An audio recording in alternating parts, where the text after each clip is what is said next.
Jesus, nós queremos te agradecer pela vida da Ana, nós queremos te agradecer pela semente que ela carrega, pela maneira com que ela tem sido zelosa, Senhor, e tem exercido mordomia, com a preciosidade que o Senhor derramou, não só nas mãos, não só no fazer, mas na maneira que ela tem de te enxergar, de te ouvir, de te perceber. É um privilégio para a gente poder caminhar com alguém tão apaixonado por você e tão dedicado a colocar os olhos das pessoas nos seus. Que essa noite o Senhor possa fluir através da Aninha, como o Senhor tem feito em todos os anos da vida dela, e que a gente possa simplesmente beber do relacionamento de vocês dois. Em nome de Jesus. Amém. Olá, boa noite. Tudo bem? Vocês estão bem? Coisa boa. Eu tô muito feliz de estar aqui. Foi uma surpresa muito, muito boa o fato de que eu falo alto, tá? Desculpa. Quer que eu separe um pouco? Eu separo. Foi uma surpresa muito boa quando agendas deram certo, quando horários deram certo. E eu vou te jogar no fogo, eu vou contar para todo mundo, tá? Eu vinha só ver eles e ver minha prima que está ali. Então, eu vinha passar uns dias com a família e depois eu vou dar umas aulas na Jocum, em Macaé. E aí a Nath mandou mensagem para mim, o Tom queria que você pregasse. Falei, tudo bem, não, tá bom. E aí, de repente, eu recebo um cartaz profissional e pedindo minha bio e todo um negócio. Eu falei, mas meu Deus, o que está acontecendo? E eu fiquei muito, muito feliz em poder abrir o que vai ser esse próximo mês de outubro para vocês, onde com um dos temas que eu acho que são é um dos temas mais preciosos e que nós cantamos bastante ao respeito, sim ou sim? A gente canta muito sobre olhar para ele, sobre estar perto dele, estar com ele, mas eu não sei o quanto nós passamos tempo estudando e entendendo o que significa a presença. E até mesmo eu não sei o quanto nós nos enxergamos dignos de estar nessa presença. Então, enquanto eu estava orando esses dias, por esse mês que vocês terão, uma das coisas que eu senti do Senhor para essa casa mesmo, se você é aqui da Redil, é que o Senhor quer fazer algo diferente. O Senhor quer levar vocês a lugares, eu sei que a gente sempre fala isso, a lugares mais profundos, mas eu sinto que é verdade. Eu sei que alguns de vocês têm sentido que as coisas estão mudando. Eu estava conversando com a Nath sobre isso. Existem algumas transições acontecendo. Parece que as águas estão se movendo, sabe? Que as coisas estão saindo do lugar. E eu acredito que parte disso é porque o Senhor, Ele quer nos fazer sair da zona de conforto e Ele quer nos levar além com Ele. Amém, igreja? Amém?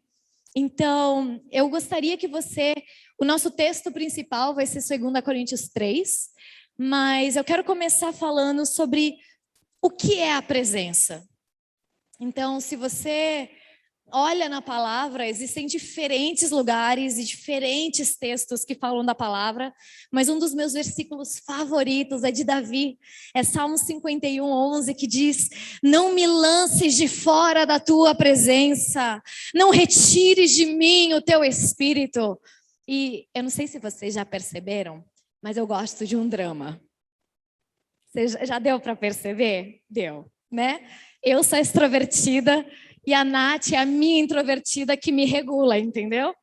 E algo muito que eu gosto quando eu leio os Salmos é que eu me sinto muito compreendida por Davi. Porque quando eu quero algo, eu quero algo. Quando eu desejo algo. E eu olho para Davi e eu vejo que ele traduz em palavras, às vezes, até coisas que eu não sabia que eu queria. E quando ele fala sobre a presença de Deus, é algo que ele diz que ele faz uma petição ao Senhor. Ele se coloca diante do Altíssimo e ele diz: pode acontecer o que for. O Senhor pode fazer o que quiser comigo. Pode vir guerras e tribulações e tirar minha saúde, tirar minha riqueza, mexer em todas as coisas. Mas não me lances para fora da sua presença. Sem o Senhor, sem você, eu não consigo viver. Tem outros lugares onde ele diz: melhor é um dia na tua casa do que o quê? 1000 anos? Do que 1000 anos? Ah, amei. Vamos tentar mais uma vez. Do que 1000 anos, hein? Você tem ideia de que isso ele não simplesmente estava sendo exagerado? Ele estava tentando demonstrar o quão importante a presença era para ele. Ele preferia ser porteiro na casa do Senhor. Ele preferia dormir debaixo da porta, na entrada, não era nem entrar, do que viver todos os seus dias longe do Deus a quem o seu coração amava. Então, a presença de Deus é algo importante. Eu gosto muito também de Moisés. Moisés, em Êxodo 33, ele está prestes, enfim, são várias coisas que estão acontecendo. Ele está em cima do Monte Sinai, ele está conversando com Deus, e o Senhor está falando com ele sobre a terra prometida e sobre várias coisas que vão começar a acontecer agora que eles saíram do Egito e que eles passaram pelo deserto. E Moisés olha e ele para tudo, e Moisés tem a ousadia de olhar para o Senhor e falar: se a tua presença não for comigo, não nos faça sair desse lugar. Moisés está no meio do monte, vendo a glória de Deus, olhando face a face com o Senhor, como diz a palavra. E ele diz: eu não quero terras que manam leite e mel. Eu não quero entrar em terra prometida. Eu não quero alcançar o sonho de uma vida, se isso significa que o Senhor está distante de mim. Se isso significa que o Senhor não irá comigo. E é muito sério isso. Porque quantas vezes você e eu abrimos mão da presença do Senhor para alcançar os nossos sonhos?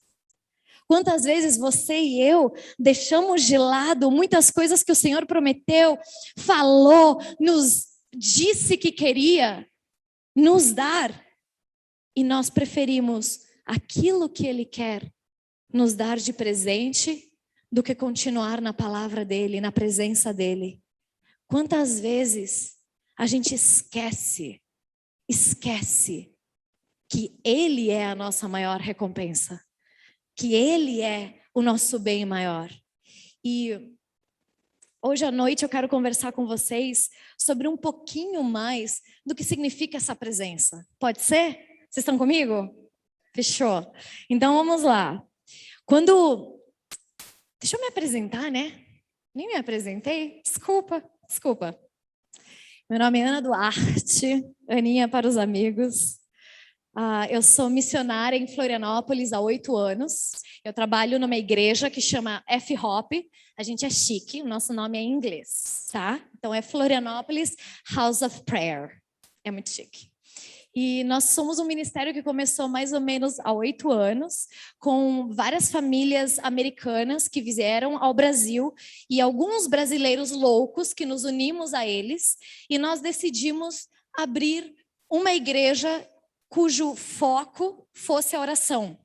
Então, pela graça de Deus e com muita alegria, a gente consegue dizer que nós temos uma casa de oração dentro da nossa igreja e nós fazemos reuniões de oração das 10 da manhã às 10 da noite, de segunda a sexta.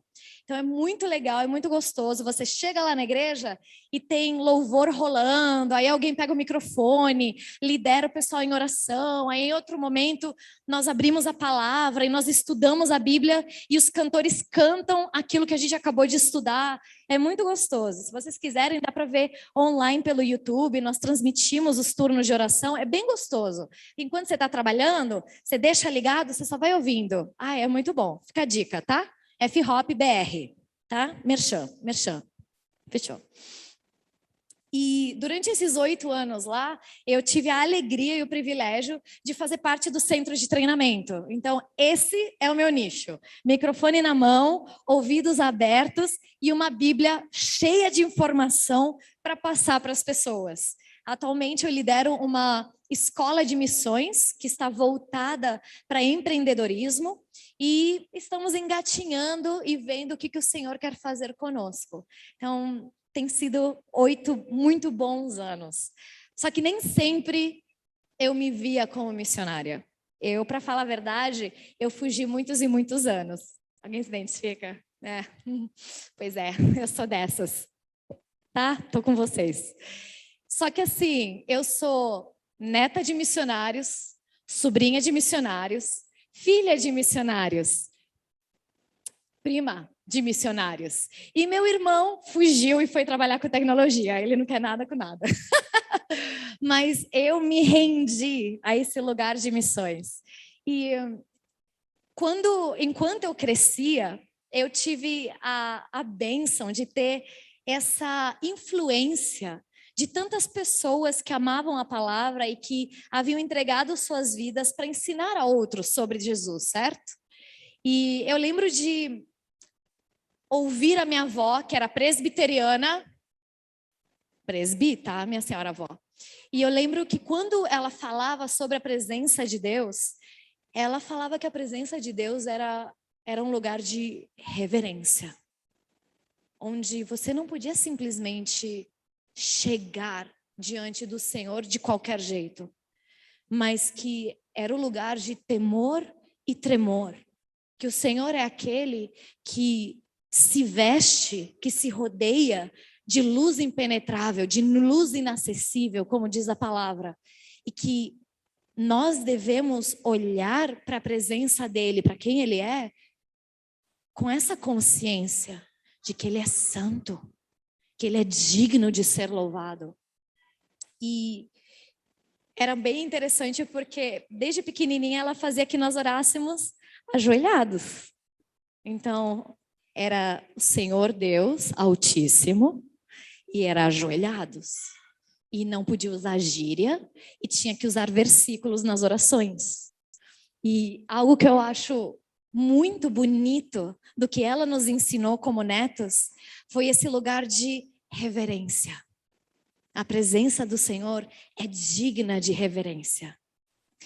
E aí eu tinha um tio que era missionário da Assembleia. Uhul! E o meu tio Joca, maravilhoso, meu tio João Marcos, ele foi estar com o Senhor fazem 3 meses. O Senhor não resistiu e levou ele de volta para casa. E o meu tio João Marcos, ele nos ensinava sobre buscar os sinais. Então, ele era o nosso tio que levava todo mundo para o monte. Ele era o tio que levava todo mundo para rodopiar, para cair no manto, para receber palavra. E ele foi o tio que me ensinou que na presença de Deus existem sinais e maravilhas. Que na presença de Deus nós devemos esperar ver pó de ouro, ver anjos, ter manifestações físicas, sentir algo no nosso interior, estremecer quando estamos diante dele, esperar que pessoas sejam curadas pelo mero fato de que o Senhor está aqui. Amém? E aí, do outro lado da família, eu tinha um tio Batista, que eu amo de paixão e loucura. E esse meu tio Batista, ele me ensinou que a presença do Senhor começa na palavra. Ele me ensinou que são nas letras deste livro que o Senhor depositou todas as verdades de quem Ele é. Que foi através das letras deste livro que Ele traz o entendimento necessário para que nós conheçamos o Deus a quem servimos. Do que se trata essa presença que anelamos, que buscamos, que queremos.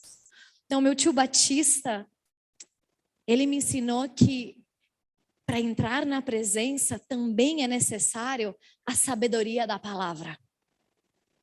Muitas vezes nós estamos na presença de Deus sem sentir nada, sem chorar, sem arrepiar. Isso quer dizer que o Senhor não esteja? De jeito nenhum. Mas o que a verdade desse livro me diz é que quando 2 ou 3 estão reunidos no nome dele, lá ele está. Amém? Então, isso trouxe uma maturidade para minha visão de presença.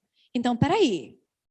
Não é só quando tem xeremanaias, gostamos, mas não é só quando tem xeremanaias. não é só quando eu sinto o peso da glória dele e a reverência de que ele está aqui, mas é tudo que fizerdes, que nem o irmão falou, tudo que fizerdes, fazei-o como para o Senhor e não para os homens. Isso significa que eu estou levando presença. Interessante. Então começou a mudar a visão do que era a presença. E aí nós temos o meu querido pai, que é tudo de bom nessa vida, excelente pregador. E algo que o meu pai foi muito sábio, que ele fazia questão de nos ensinar, eu era pequenininha, eu tinha um pouquinho mais que 7, 8 anos. E, por exemplo, a gente estava no tempo de louvor, que nem a gente teve agora, e ele me colocava em cima da cadeira e ele falava: Aninha, observa ao teu redor. E aí eu sabia que eu tinha que ficar atenta, ok? E ele falava: onde está o Espírito Santo? E eu tinha que falar para ele onde eu via o Senhor se mover. Então, o meu pai me ensinou a observar o mover de Deus quando a presença dele está. Então, não era apenas em quem fazia barulho, mas normalmente o lugar onde a gente observava o foco mais intenso, onde nós víamos a mão do Senhor de uma forma mais bonita, era naquelas pessoas que estavam chorando em silêncio, quietinhas, mas que você via arrependimento. Sabe do que eu estou falando? Sabe aqueles momentos onde o Espírito Santo te pega de jeito e o único que você consegue fazer é não falar nada? Ou é orar em línguas e as lágrimas escorrem? Isso também é parte da presença. E com isso, eu comecei a entender que presença de Deus é como um quebra-cabeça com diversas peças. É um quebra-cabeça que tem muitos elementos. E eu quero que nós observemos alguns dos elementos com que o Senhor apresentou essa presença. Pode ser? Então vamos lá para Êxodo. Você pode abrir comigo Êxodo 3? Êxodo 3, versículo 4 e 5. Se você tiver com o teu celular, pode abrir no celular também.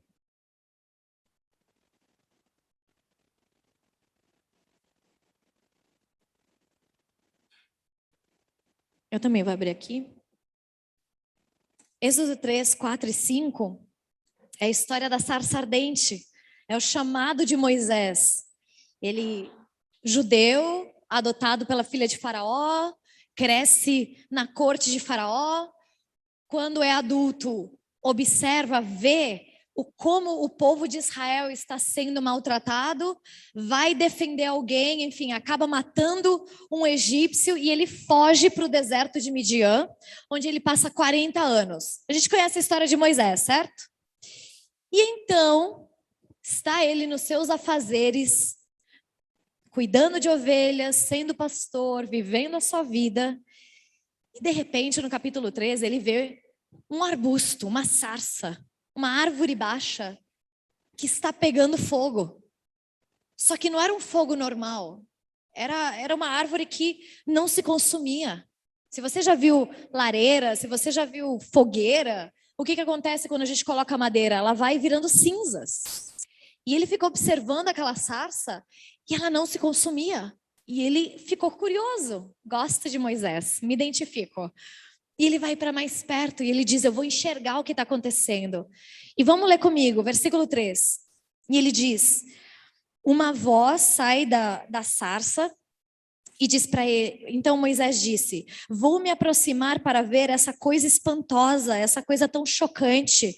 Por que a sarça não se consome? E vendo o Senhor que ele se aproximava para ver, chamou-o do meio da sarça e disse: Moisés, Moisés. E ele respondeu: estou aqui. E Deus prosseguiu: não te aproximes daqui.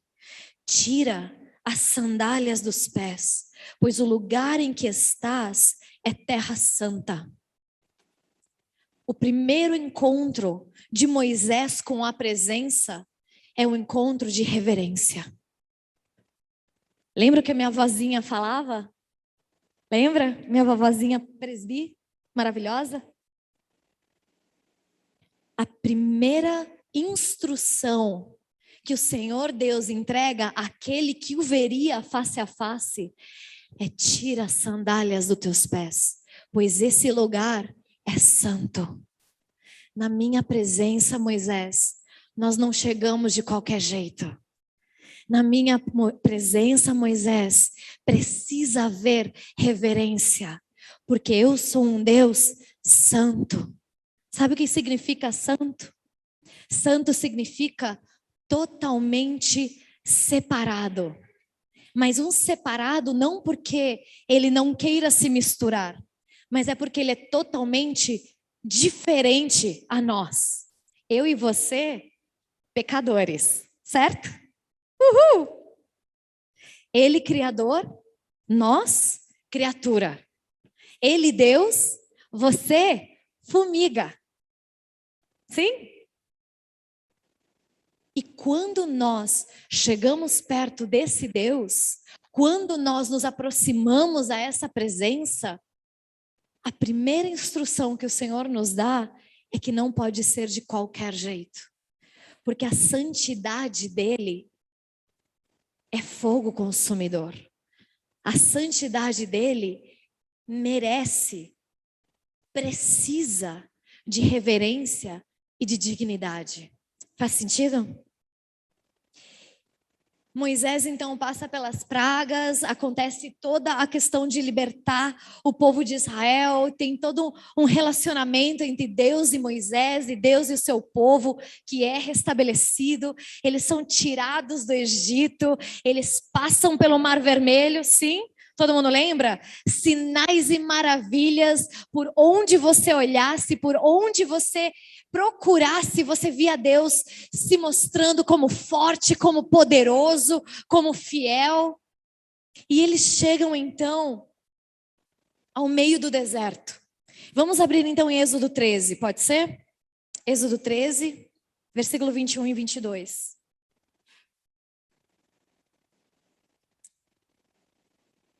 E ele diz: e o Senhor ia à frente deles, de dia, numa coluna de nuvem para os guiar pelo caminho, de noite, numa coluna de fogo para os iluminar, para que caminhassem de dia e de noite. E a coluna de nuvem não se distanciava do povo de dia, nem a coluna de fogo de noite. Imagina você com basicamente 2 milhões de pessoas, porque esse foi mais ou menos o cálculo do número do povo de Israel que foi libertado do Egito. Imagina você ter que liderar 2 milhões de pessoas. Você imagina ser Moisés? Imagina o estresse, imagina o desespero. E o que eu acho mais fascinante de tudo isso é que Deus os retira do Egito, o povo começa a reclamar, mas até mesmo antes da reclamação chegar, que a gente reclama, sim ou sim? A gente reclama, né? Você e eu, a gente é assim. Antes do povo reclamar, o Senhor já se apresenta sobre eles como uma nuvem que os protegia do sol. Pensa o Alcântara, dezembro 23. Sim? Sim? Ali o fervo, tá? Tá comigo? Então, deserto do Sinai. Tá? Mesma coisa. E o Senhor sabia que o povo morreria no deserto sem ele. O Senhor sabia que o povo precisava da presença dele ou morreria. E sabe o que ele faz? Ele se transforma numa nuvem de dia que trazia sombra no meio do calor do Alcântara. E trazia fogo no meio do frio, porque no deserto, de noite, faz muito frio. Chega a fazer temperaturas negativas.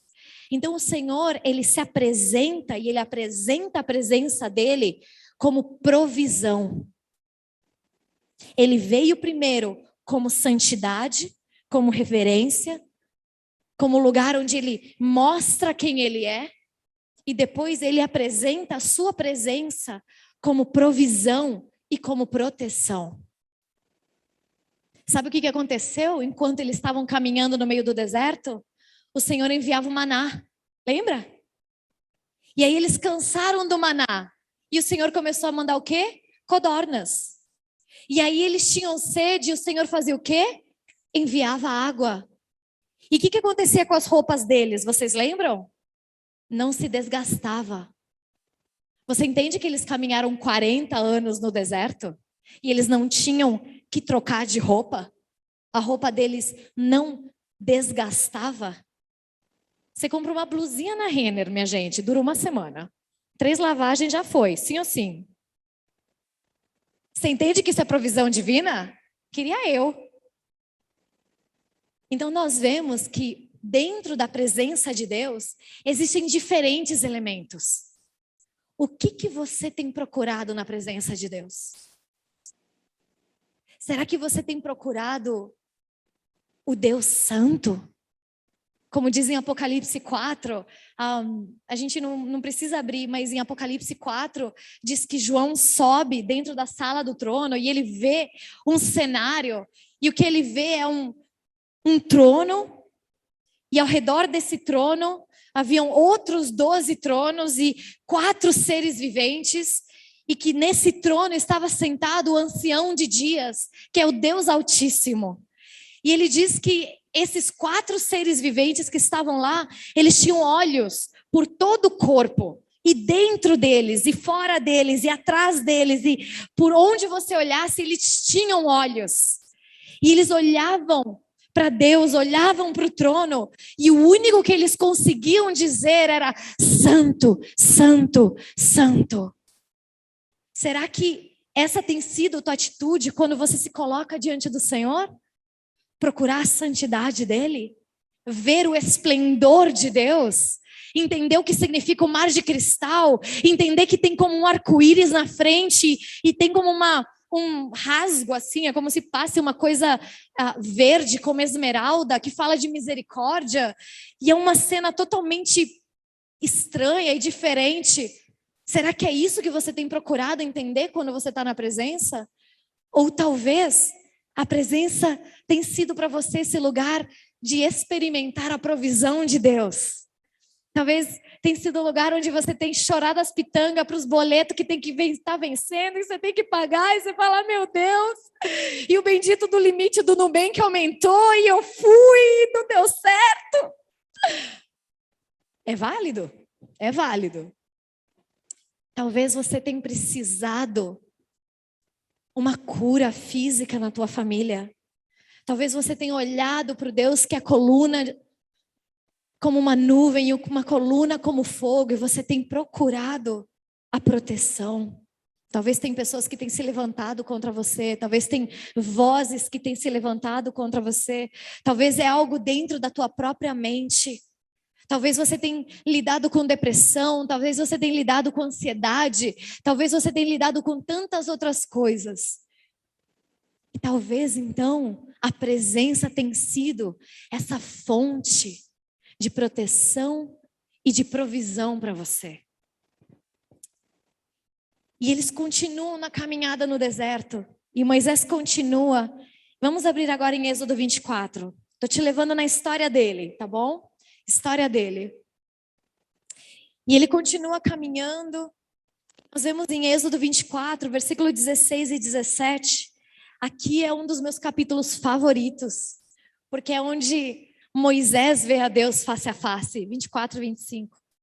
E ele sobe no Monte Sinai, ele sobe diante de Deus e diz que ele tem que subir no topo da montanha, e que o povo morria de medo, porque quem olhasse para a montanha, o único que via era raios, era trovões, era aquela nuvem que ia sobre eles, agora estava naquela montanha.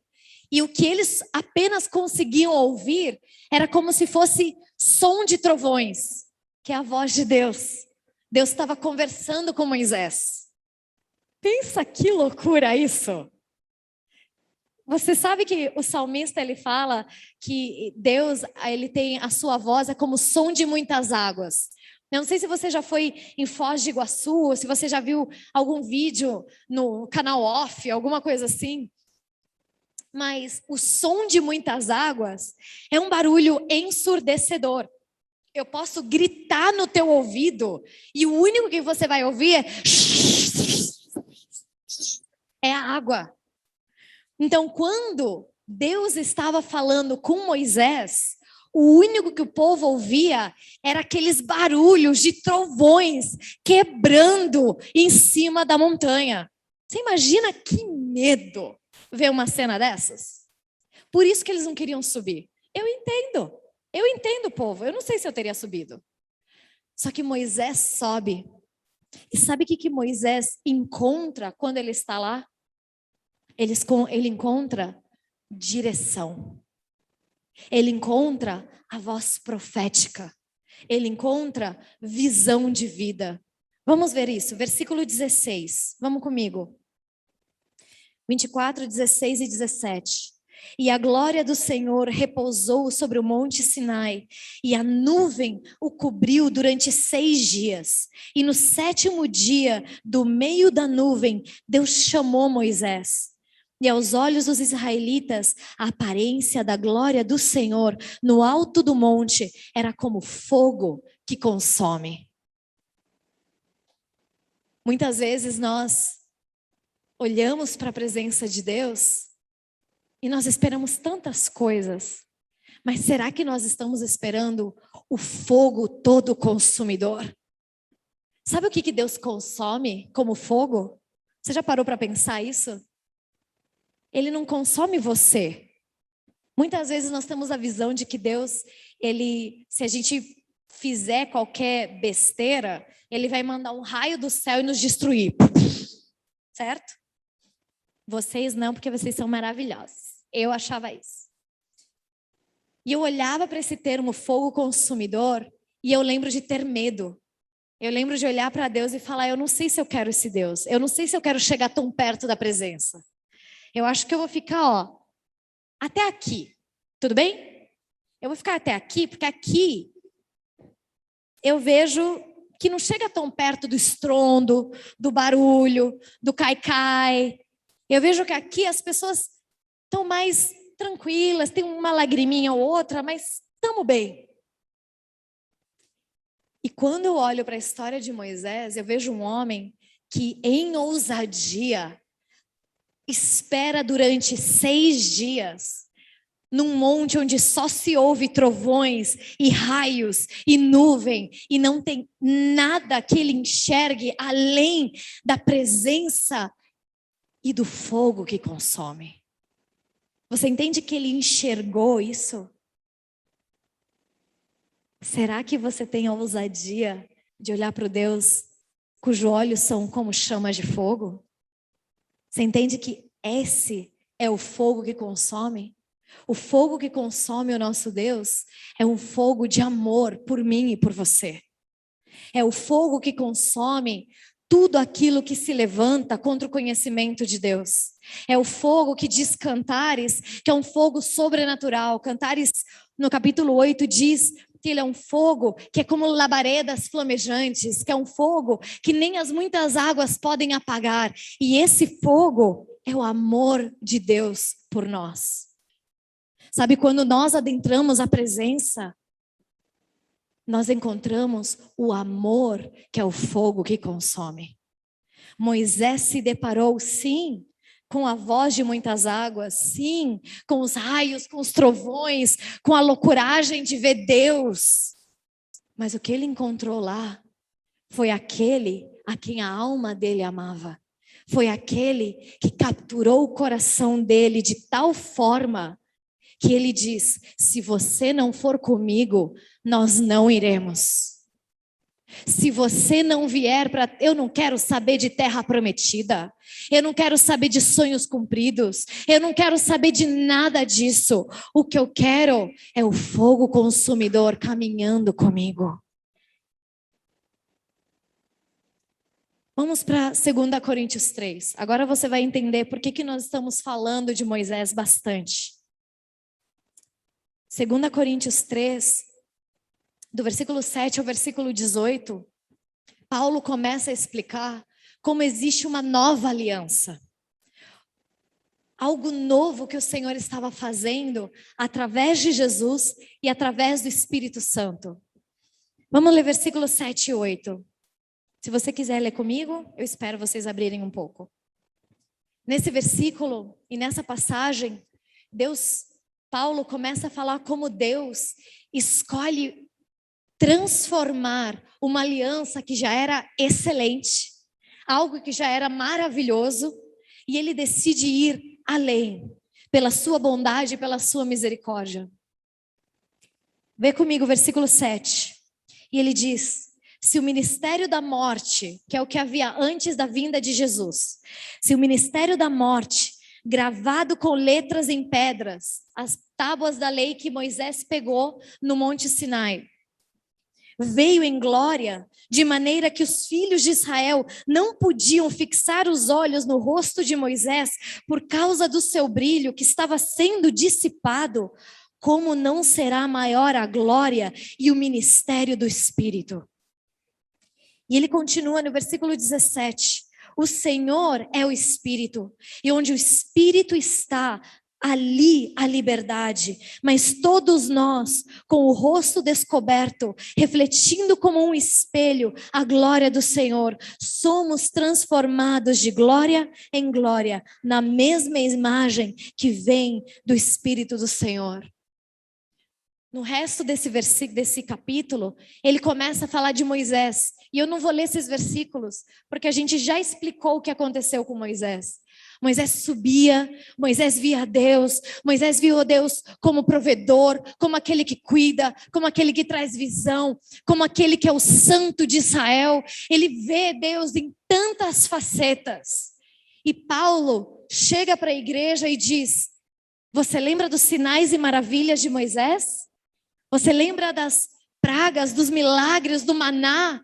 Você lembra de Deus dizendo para Moisés: eu não posso te mostrar quem eu sou, mas eu vou te mostrar a minha bondade?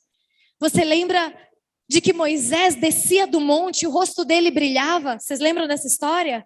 Ele descia do monte Sinai e ele tinha que usar um véu, porque a glória de Deus estava nele. Só que essa era uma glória que se dissipava, era uma glória que ia embora, era uma glória que se diluía. Era uma glória que acabava. Paulo chega para a igreja de Corinto e diz: a nós, por meio de Jesus, por meio do sacrifício da cruz, por meio do Filho ter se esvaziado de si mesmo e tomado forma de servo, pelo fato de que Jesus veio, se tornou homem, morreu na cruz por nós, ficou naquela cruz voluntariamente, tomou sobre si os nossos pecados e ressuscitou no terceiro dia. Por isso, nós temos acesso a algo novo. Nós temos acesso a algo muito maior do que santidade, do que reverência, do que provisão, do que cura, do que cuidado. Nós temos acesso ao Espírito da verdade. Você e eu não precisamos mais de um mediador que suba ao monte. Você e eu não precisamos colocar véis na nossa face para ocultar algo que está indo embora. Você e eu fazemos parte de uma aliança que permanece. Essa é a palavra que Paulo usa.